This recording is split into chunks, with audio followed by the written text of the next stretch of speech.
Rome in 44 BCE was not a city in mourning, it was a city holding its breath. Julius Caesar had been dead less than a month when the men who killed him realized they had no plan for what came next. Brutus and Cassius had walked into the Senate on the Ides of March, carrying daggers and an ideology, the idea that removing one man would restore what Rome had been.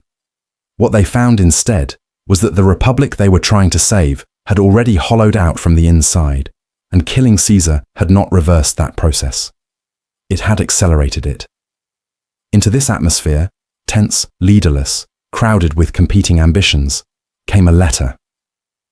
It reached a young man named Gaius Octavius in Apollonia, on the eastern coast of the Adriatic, where he had been studying and waiting out a posting with Caesar's legions, and the letter told him that his great-uncle was dead. A second letter, arriving shortly after, told him something that changed everything.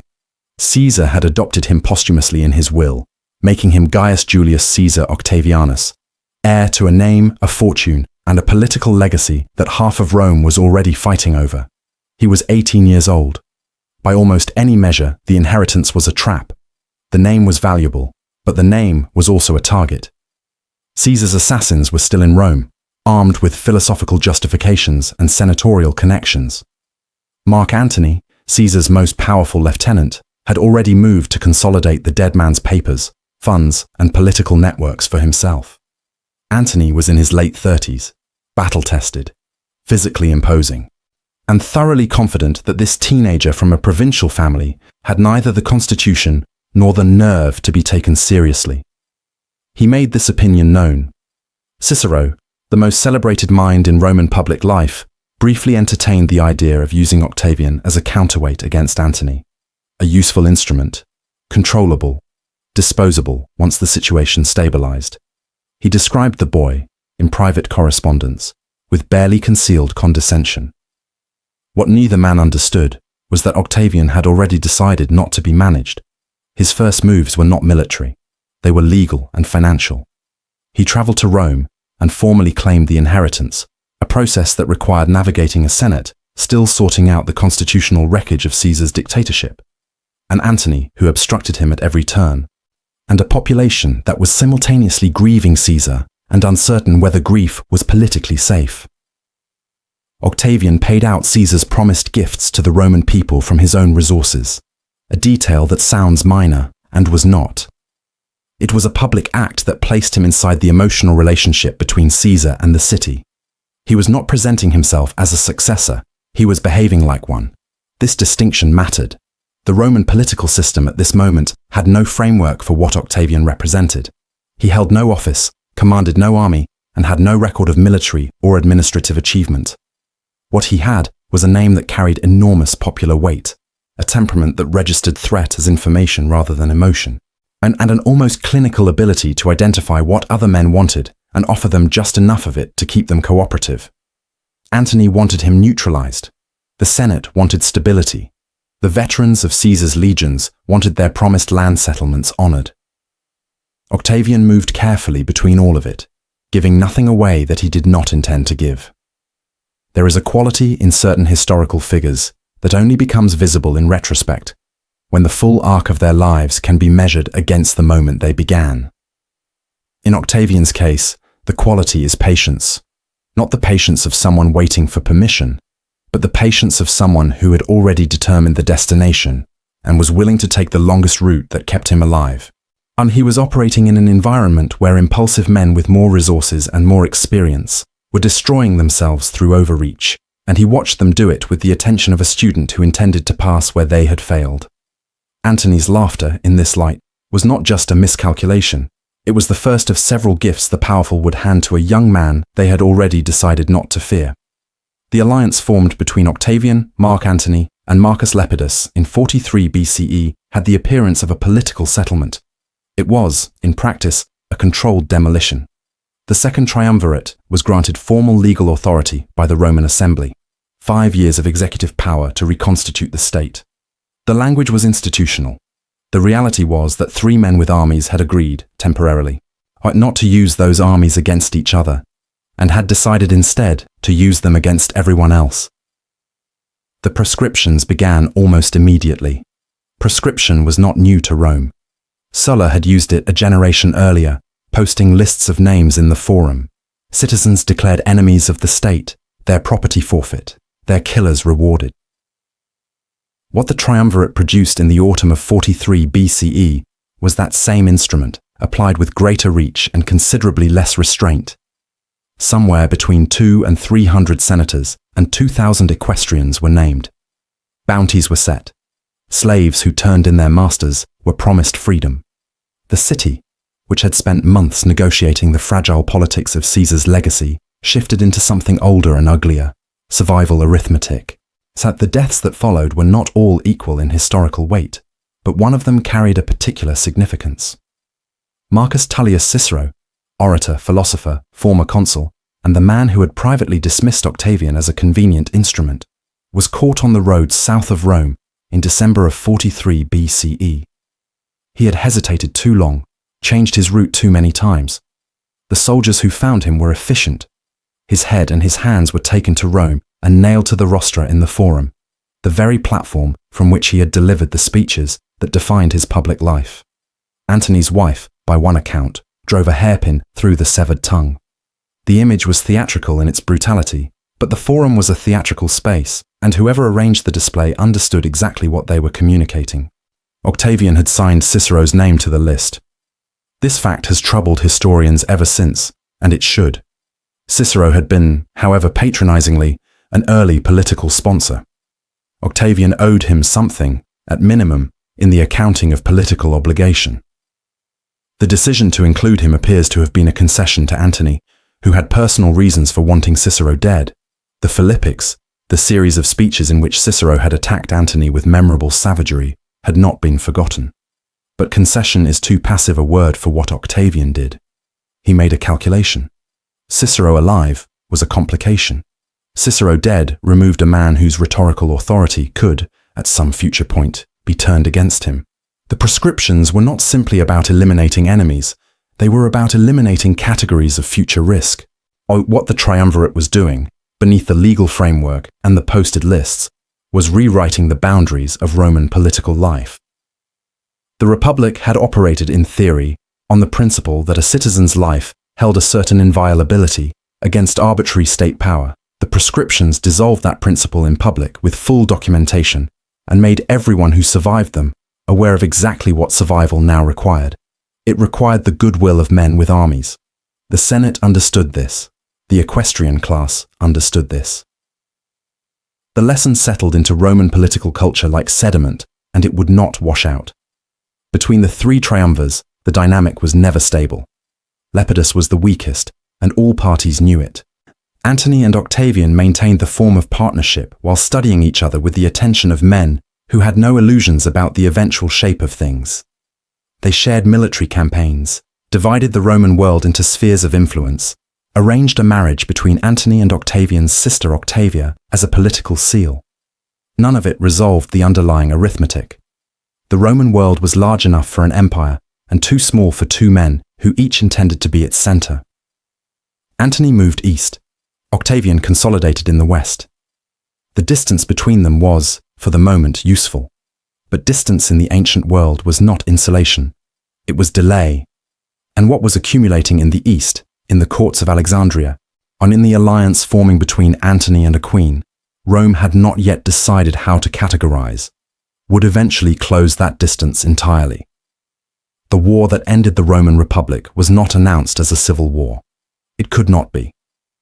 Octavian understood, with the instinct that had kept him alive through a decade of Roman politics, that a conflict framed as Roman against Roman would carry the wrong weight. The memory of the proscriptions was still present. The exhaustion of a generation that had watched the state consume itself was real, and any leader who asked Rome to bleed again for purely factional reasons would find the city's patience had run out. So Octavian did not declare war on Mark Antony. He declared war on Cleopatra. The propaganda effort that preceded Actium was one of the more deliberate image campaigns in ancient history. Antony was reframed, in speeches, in poetry, in the controlled circulation of rumor, as a man who had surrendered himself to foreign influence. He had abandoned his Roman wife, Octavia, Octavian's own sister, for an Egyptian queen. He had reportedly dressed in Eastern costume, allowed himself to be worshipped as a deity in Alexandria's manor, and was said to have promised Roman territories to Cleopatra's children as client kingdoms. Some of these charges were accurate, some were embellished. The proportions did not matter as much as the portrait they assembled. Antony had become un-Roman, and the thing moving toward Italy from the east was not a Roman general with a grievance, but a foreign power with Roman soldiers attached to it. It was a brilliant construction, and Octavian executed it patiently over several years. By the time the two fleets met off the coast of northwestern Greece in September of 31 BCE, the narrative was already settled in Rome. This was not a power struggle. This was a defense of Roman civilization against Eastern dissolution. The Battle of Actium itself was neither long nor particularly dramatic by the standards of ancient naval engagement. Antony's fleet was larger, but poorly provisioned. Its crews weakened by months of an ineffective blockade that had cost him the strategic initiative. When Cleopatra's squadron broke from the engagement and sailed south, Antony followed.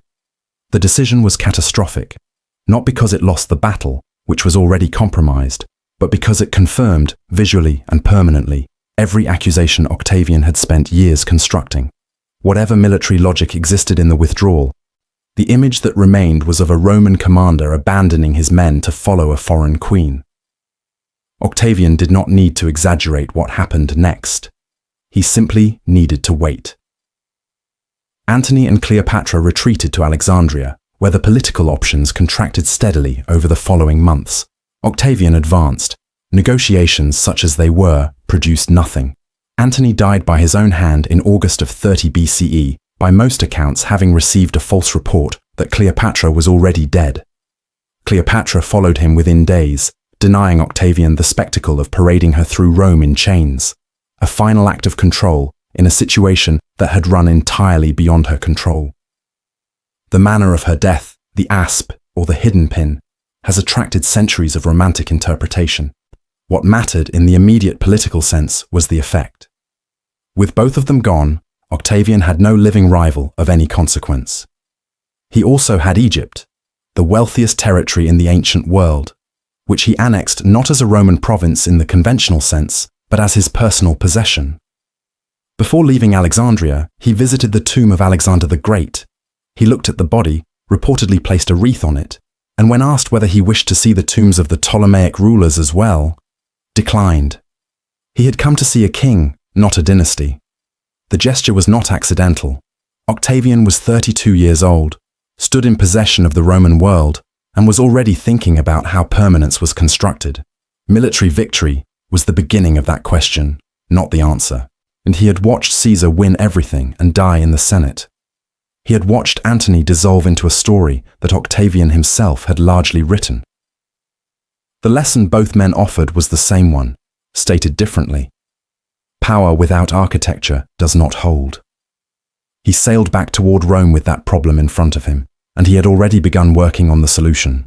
He returned to a city that wanted to give him everything, and he was careful about what he accepted. The temptation, after Actium, after Egypt, after the elimination of every meaningful rival, was total power stated plainly.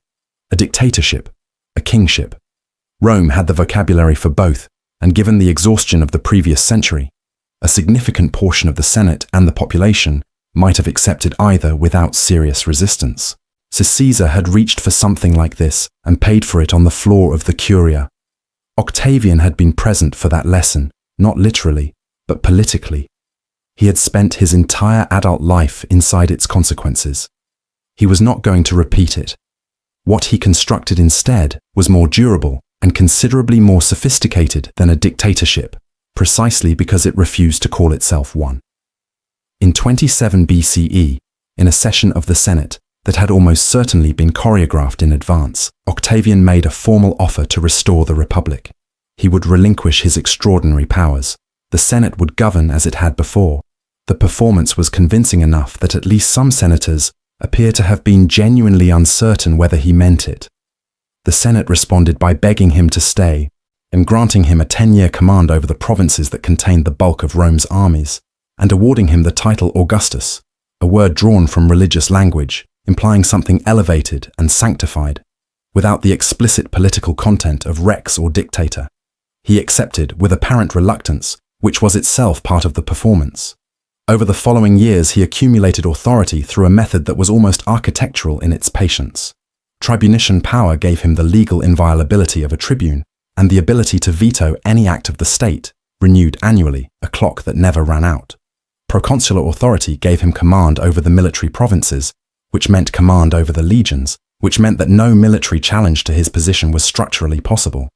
He held no permanent office that violated republican tradition. He simply held simultaneously all the powers that republican tradition had carefully separated across different offices and different men, and he held them continuously, year after year, while the institutions around him retained their forms and lost their functions. The Senate continued to meet, elections continued to occur, laws continued to be passed. The difference was that Augustus was always present at the center of every significant decision, either directly or through men whose careers depended entirely on his favor. The consulship, the great prize of republican ambition, became something Augustus could distribute, which transformed it from an independent source of authority into a form of patronage. Men still competed for it. The competition now ran through him. Roman society absorbed this transformation with a speed that requires some explanation. The answer lies partly in what the preceding century had actually felt like to live through. The social war, the sullen proscriptions, the chaos of the late Republic, the assassination of Caesar, the triumviral proscriptions, the grinding years of civil conflict. These were not abstractions. They were lived experiences, or inherited memories close enough to lived experience that the distinction barely held. What Augustus offered was order, and order in 27 BCE was not a political preference. It was a physical relief. He rebuilt Rome materially as well as politically. New temples, restored public buildings, a reorganized system of roads and water supply, a permanent fire brigade, plus a restructured military with fixed terms of service and guaranteed retirement benefits. The city that had been, in places, genuinely decrepit, became something that looked like the capital of the world, because Augustus understood that physical environment communicated political reality. Marble was not vanity. It was argument.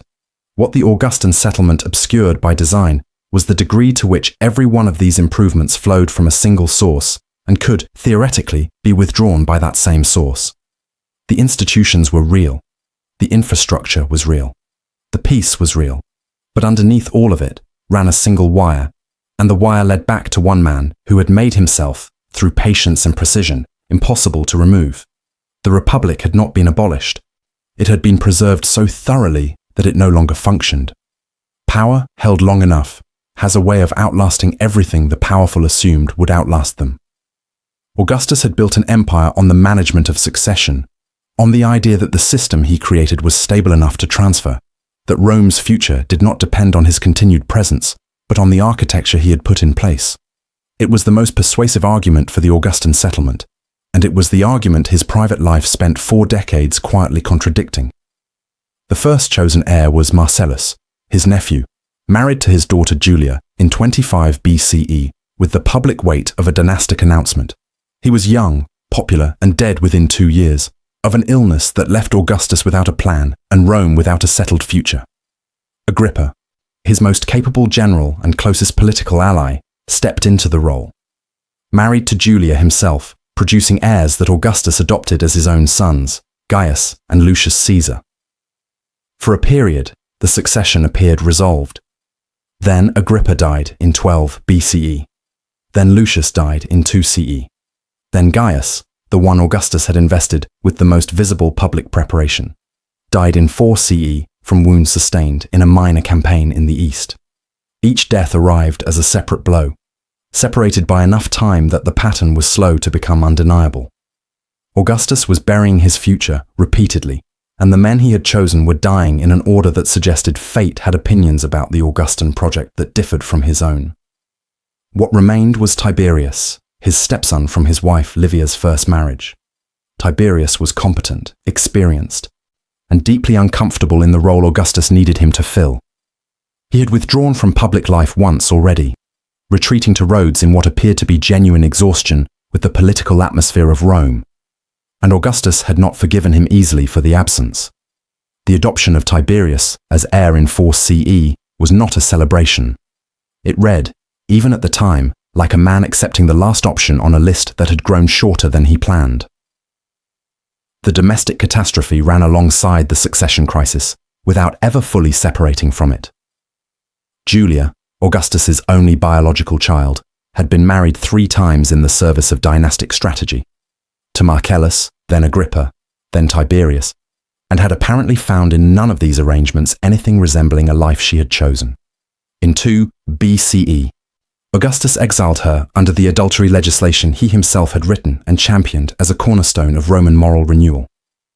The Lex Julia de Adulteris had been framed as a restoration of Roman family values, a legislative argument that the chaos of the late Republic had corrupted Roman domestic life, and that the state had an interest in its repair. His daughter's exile under that same law was an irony so pointed that even sympathetic ancient sources noted it without quite knowing what to do with it. Augustus did not publicly discuss what it cost him. He operated, as he had always operated, from behind a surface of controlled purpose. But there are traces. Suetonius records that in moments of private distress, he would quote a line from the Iliad about the pain of never having married, never having had children. He had a daughter he had exiled and grandsons he had watched die, and the line he returned to was one about the absence of family entirely. The gap between the public architect of Roman moral life and the private man sitting with that particular grief is one of the more humanizing details in the historical record, and one of the more uncomfortable ones.